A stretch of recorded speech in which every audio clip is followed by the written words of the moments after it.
Bobby Rydell is our guest today. His career as a recording artist stretches all the way back to 1959 with classic hits like Kissin' Time, Forget Him, and Swingin' School, Wildwood Days, and on it goes. Along the way, Mr. Rydell's work encompasses a variety of musical genres and also some forays into film and television work. In fact, quite a bit of it.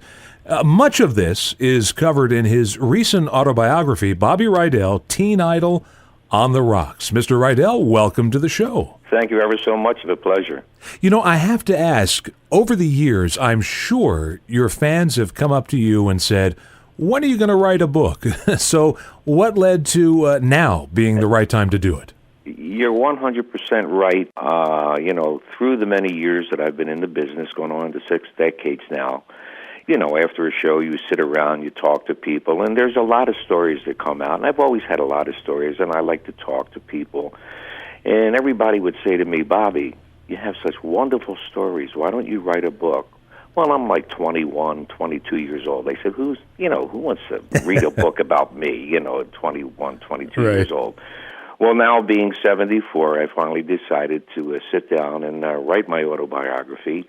And I wrote it with a gentleman, his name Alan Slutsky, who wrote a book called Standing in the Shadows of Motown, a book about the Funk Brothers. Yeah. And we sat for 2 years, and, I just poured my heart out to him, and the result is Bobby Rydell, Teen Idol on the Rocks, a tale of second chances, and very proud of the book. Well, as well you should be. I mean, it's a great read, and the stories about the people you've worked with over the years, I mean, giants in the industry. Well, I was very, very fortunate, very lucky, early in my career to be able to work with some of the greats in show business. My first appearance in Vegas for 2 weeks was with George Burns, did the Jack Benny TV show, did the Danny Thomas TV show, did 12 shows with Red Skelton, who we became very, very close and very dear friends over the years. Perry Como, Milton Berle. I mean, it was just wonderful. I remember, my first appearance in Vegas with Mr. Burns. I used to do my little thing, and, we'd do something together. We would do a soft shoe to Some of These Days. Right. And with a derby and a cane and do like a little soft shoe, and it was wonderful. And when I was through with that, I used to stand in the wings every night and watch him because I wanted to learn. I wanted to see how he delivered a line, what his timing was like. So I was very fortunate to work with all of those people and learn, from all of those people as well. Now, how did Bernie Lowe get in touch with you for Cameo Parkway? How did he discover you?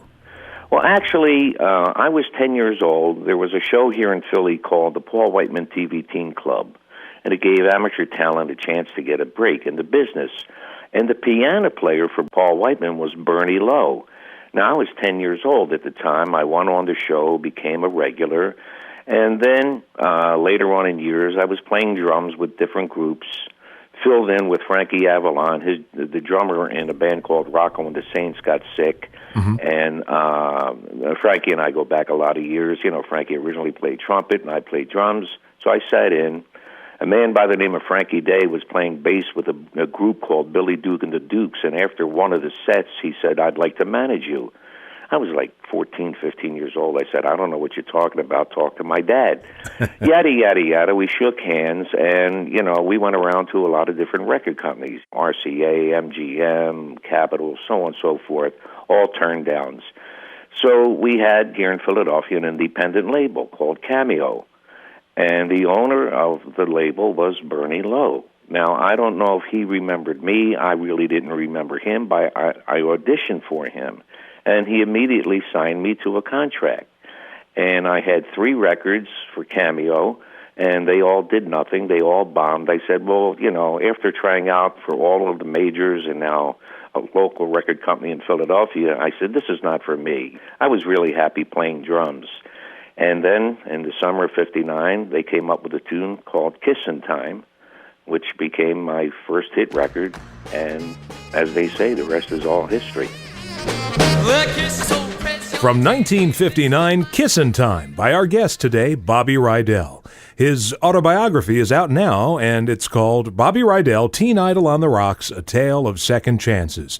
You know, it was fortuitous that the Cameo Parkway record label was located in Philadelphia, but hardly surprising because for some reason there are pockets in the country where there's just an inordinate amount of talent, and Philadelphia is certainly one of them. Oh, for sure. I mean, you can go back, people like Mario Lanza, Al Martino, Buddy Greco, Eddie Fisher. Then of our, particular age group, there was James Darren, Frankie Avalon, Fabian, Chubby Checker, myself. It was, and everybody was just about maybe 10 blocks away from one another, and it was all South Philadelphia. It's truly amazing, how many talented people came out of this small little area here. Some of that influence crept over into Great Britain because the Beatles, their song "She Loves You" was evidently an answer song to one of your hits. Now, do you know which one? I don't know if it was "We Got Love" or "Swingin' School." Somebody wrote that it was "Forget Him," and I said, no, that doesn't make sense. But I remember, seeing a documentary where Paul McCartney said that we got "Yeah, Yeah, Yeah" from Bobby Rydell. So there you go, from 1960, Swingin' School by our guest today, Bobby Rydell, one of several candidates that may have inspired the Beatles' "She Loves You." Yeah, who knows, and just about 2 years ago, I went to see Paul McCartney at the Wachovia Center here in Philadelphia. Took a picture with him and my wife, and I said, Paul, because we had met back in 1963 before they happened. And myself and a girl by the name of Helen Shapiro, a very, very talented recording artist in Great Britain. We were on a bus. There was a car in front of us, and she says, "They're the Beatles." So I started looking around the bus for cockroaches. I didn't know what the heck she was talking about. And they came on the bus. They knew me. This is 1963. Right. I met the four guys, and I figured, well, it's a group called the Beatles, and they're gigging. They're going to club dates, whatever, a nightclub, playing dances. And lo and behold, I come back home 4 or 5 months later. There they are on Ed Sullivan. Right. And I said, "Do you remember that particular incident, Paul?" And he says, it was a long time ago. Right. Yeah. Well, all of these artists nowadays that have been around for a while, like Rod Stewart has done his Great American Songbook series, correct, and McCartney did one as well. You were ahead of the curve because you were doing this in 1961. Well, not quite the American Songbook. I mean, I had the good fortune to record Volare and Sway and Old Black Magic, which are, great standard tunes over the years. But now in my club act, of course, I do quite a bit of my hits, but I do incorporate quite a few songs, from the American Songbook. And a lot of the tunes that I do are related to Mr. Sinatra. And I really enjoy, when I was 21, 22 years old, to sing songs like Willow Weep for Me or, One for My Baby wasn't really quite truthful when you're 21 years old. Now at 74 years old, it's very, very believable, and I really enjoy doing, those songs, the American Songbook. I had Pat Boone on the show a few months back, and I asked him about Ann-Margret. He was just bowled over by her. Can I ask you about working with her? Well, to this day, we're still very, very dear friends, and I sent her the book, and she called me. I was in Florida doing a place called The Villages. I'm in the shower, phone rings, of course I can't pick it up, so when I get out of the shower, I see a voicemail. Mm-hmm. And on the voicemail, with that beautiful voice, it says, "That's not your real name. Your real name is Ridarelli or Hugo." And she says, "Bobby, I can't believe the things that you went through. I'm reading your book. God bless you. Please call me. You have my cell," yada, yada, yada. So I'm leaving from the Orlando airport to come back home to Philadelphia, and I call Ann. And we had a great conversation. And at the end of the conversation, I said, "Ann, my God, back in 1963, I was 20, You were 21. Why the hell didn't we get married? And she laughed. But to this day, we're still very, very close friends.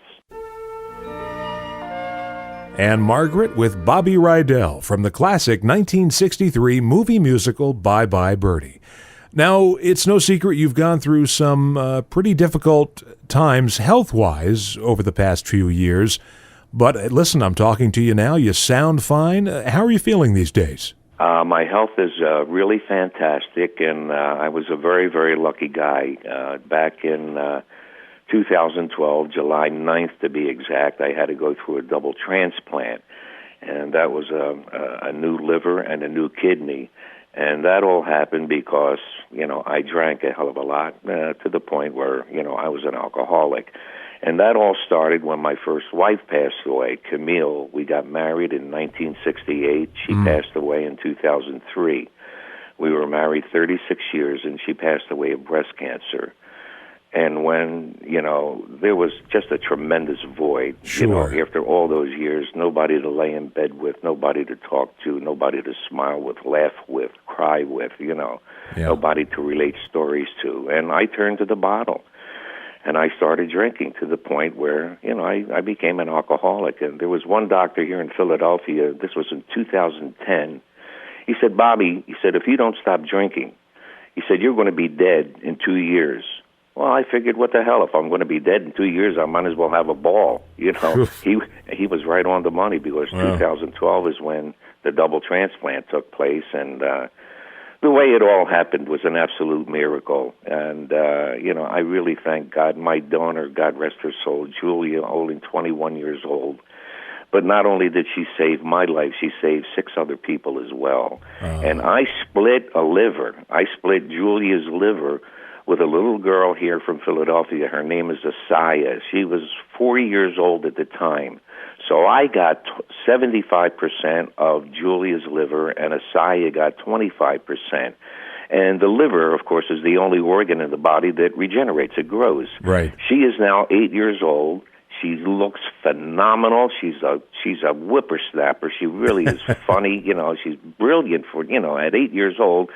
And it's just a wonderful story. It's really a great human story, where this little 4-year-old girl and myself, split this liver. And, the both of us have been blessed, and we've been very, very lucky. And, I just thank God that I'm still able to do what I've always enjoyed doing, and that's singing and get up on stage and performing for all of the fans.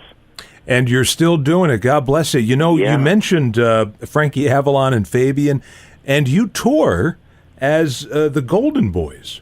Yeah, sometimes the G falls off, and it's the Olden Boys.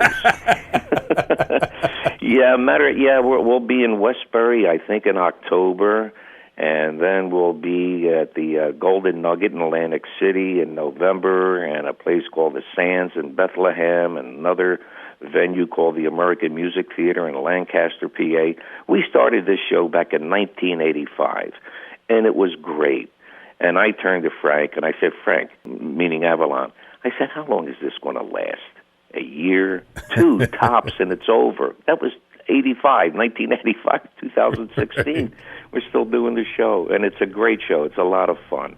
And from the clips I've seen, Frankie Avalon is nuts. Frank is a very funny guy. Oh, he's crazy. He's really funny. Matter of fact, sometimes when Frank and I just work together, we do this punch-drunk fighter routine, and Frankie is the straight guy, and I'm the punch-drunk fighter, and it's a hilarious piece of business, and it was given to us by Steve Rossi. Remember Steve? Oh, sure, yeah. Yeah, Alan and Rossi. Yep. And unfortunately, Steve passed away a few years back, but he gave us this bit, and it's really hilarious when we do it. And Frank, like I said, he's a very funny guy. Oh, yeah. Well, listen, it has been a thrill to speak with you, and I'm so glad that you got your story down. It's available now. Yeah, it's available on Amazon.com. Can I do a little plug? Oh, go right ahead. Well, I'm going to be at, let me see, I had it here on my phone. Ledgewood, New Jersey, Barnes & Noble, at the Ledgewood Mall. All right. And that's September the 10th, coming up pretty soon. And by the way, if they want to find out what's going on with you, I would imagine they would just go to your website. Yeah, you could just go to BobbyRydell.com. All right. Absolutely, yeah. Well, again, thanks, Mr. Rydell, for spending a little bit of time with us today, and you have a great rest of your day. And you do the same, Dave. Thank you ever so much.